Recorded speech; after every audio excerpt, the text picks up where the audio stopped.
Okay. Good evening, everyone. Today, for our 15-minute teaching, it is who are we trusting?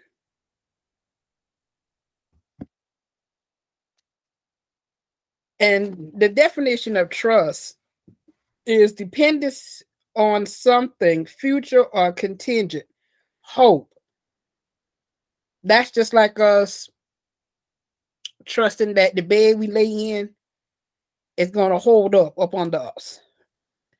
And all of our goodness and all of our voluptuousness. But in Proverbs chapter 3, 5 and 6, it says, Put your face in the camera. Trust in the Lord with all thine heart, and lean unto thine own understanding. In all thy ways acknowledge him, and he shall direct thy path.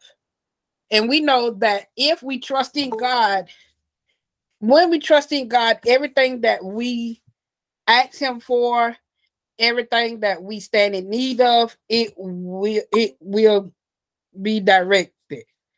And with that being said, that took me back to Abraham. Genesis chapter 22, when it says, and it came to pass after these things that God did tempt Abraham and said unto him, Abraham, and he said, behold, here I am.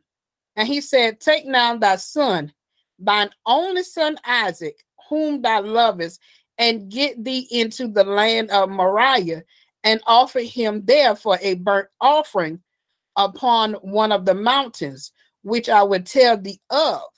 And Abraham rose up early in the morning and saddled his ass, and took two of his young men with him and Isaac his son, and clave the wood for the burnt offering, and rose up and went unto the place of which God had told him.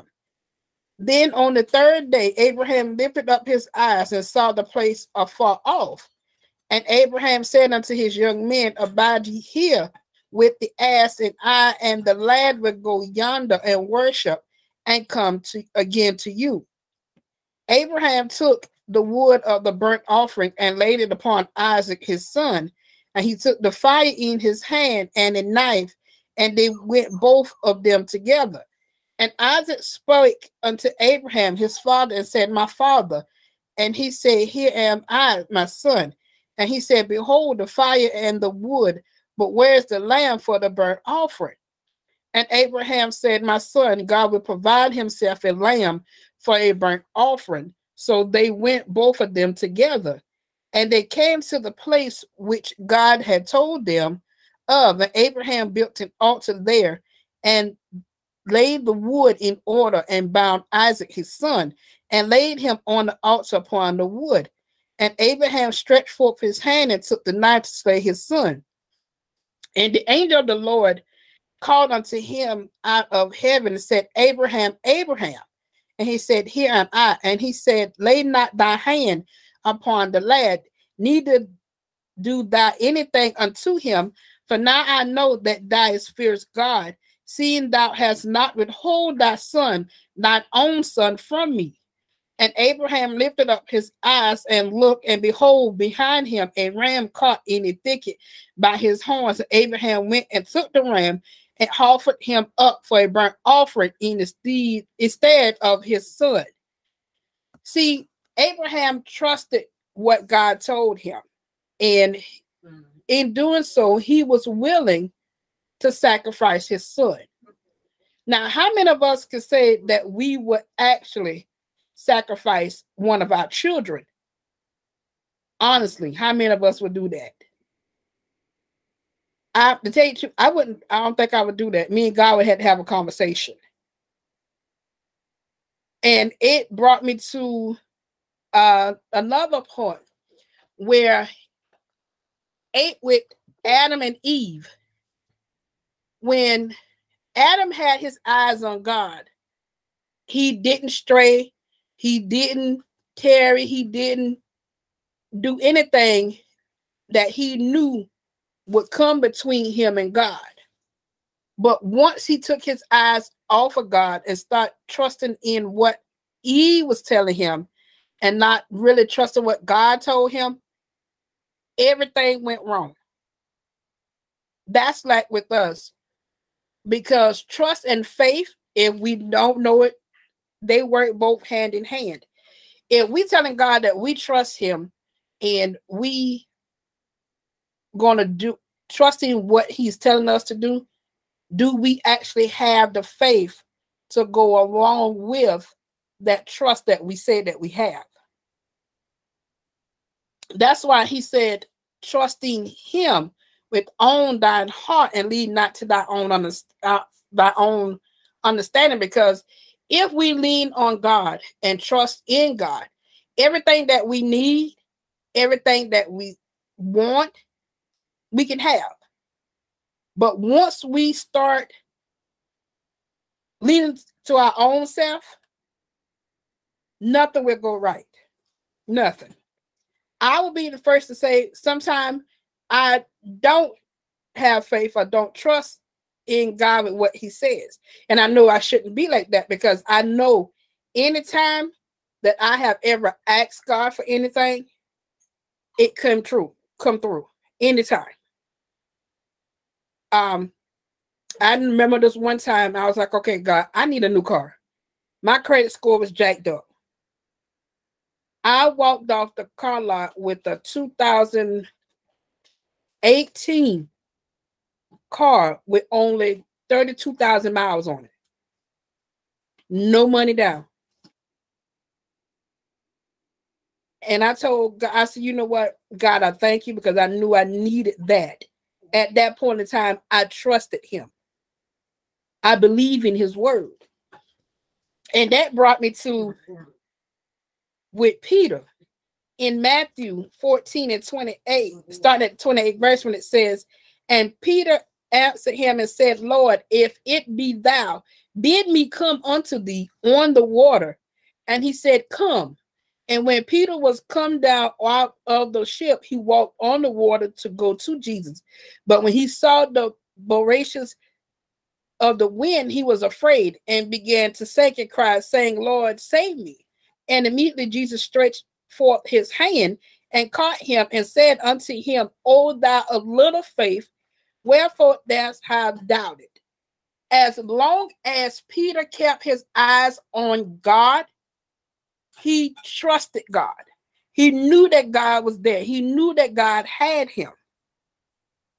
But just as soon as he took his eyes off God, he started to sink. That's just like us. We say out of our mouth daily, I trust God, I trust God, I trust God, I trust you. God, I trust you. God, I trust your will. God, I trust your word. But in actuality, we don't. Because if we actually trust God, we wouldn't second guess the things that he tells us to do. We wouldn't second guess when he said, move here. We wouldn't second guess it. Okay, God, you said to me to move here, so that means you must be got something here for me. I'm going to use me, for example. I used to say, I'm not leaving out of Elliot. I'm not leaving my mama. I'm not going to do this. But the opportunity came where I got a job in Columbia. And God said, it's time for you to move. And I said, okay, God. Me, never rented a day in my life. Fill out application at the apartment, got approved just like that. I said, okay. I didn't even have to buy furniture. One of the young ladies that worked it with me gave me furniture, even down to dishes. That's just how much I trusted God. That's just how much I put my faith in him.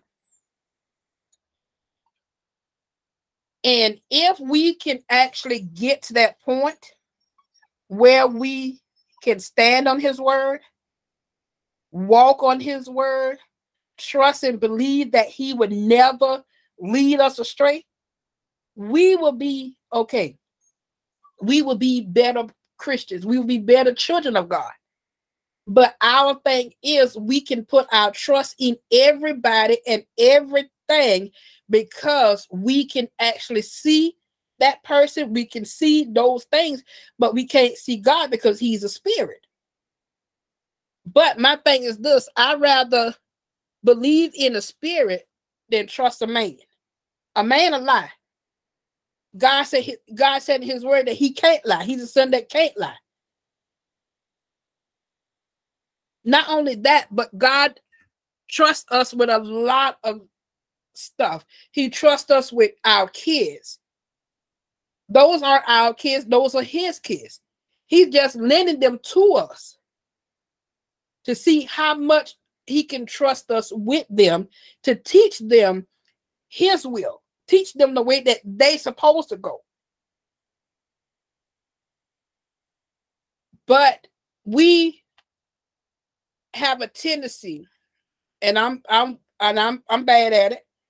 I'd rather trust somebody that's standing in front of me than trust half the time what God is telling me. So the question is, who are we trusting? Are we trusting God? Are we trusting man? Are we trusting ourselves? But in order to trust God, you got to have faith in whatever he's telling you, because those two work hand in hand. You can't have trust without faith. You can't have faith without trust. So if you said that you trust God, do you have the faith and believe what he's telling you, what he's telling you to do, where he's telling you to go? If God tell you, for those of us that are working, if God tell you right now to walk off your job, would you trust him to believe that he has something else better in store for you? Or would you be like, okay, God, now you telling me to leave my job, so what am I going to do? How my bills going to get paid? Let me tell y'all, I was out of work for about a month. No income coming in, no short-term disability, no nothing. Wasn't on the job long enough for my short-term to kick in. And I said, now, okay, God, I'm out of work. I need you to step in. Bill still got paid. Wasn't late on any bills. Wasn't working. Didn't have no income coming in until I went back to work. But I still had a week in the hole because I didn't work. So if we can trust God like we trust people and trust things, our life will be a whole lot better. Things will flow as easily as possible, and we wouldn't even look crazy half of the time. But you got to trust God and take him at his word, because he will never leave you or forsake you, nor will he lead you astray.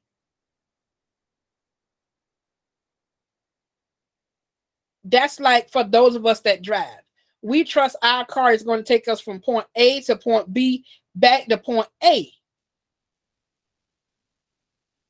Why can't we trust God like that? Why can't we look at God the way that we look at material things and the way that we look at people? And the reason for that is because in our minds, we are saying, okay, I can't see him, but I can see the person that's standing in front of me telling me they're going to help me do this, telling me that they're going to be there, telling me that they're going to do this, telling me that it's going to be okay, telling me this and that. But God is saying, I'm telling you that same thing also, but you're not trusting in me. You rather trust in man than trust me when I got everything that you need in the palm of my hand. I have everything that you need. You wouldn't have to want for anything. If we trust God like we said we trust God, our life will be a whole lot better. We will be a whole lot better.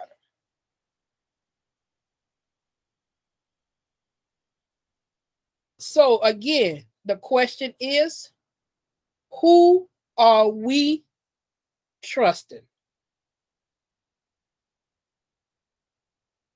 That's all I have, y'all, for the 15 minutes. And let that question sink in. Who are we trusting? Are we trusting man? Or are we trusting God?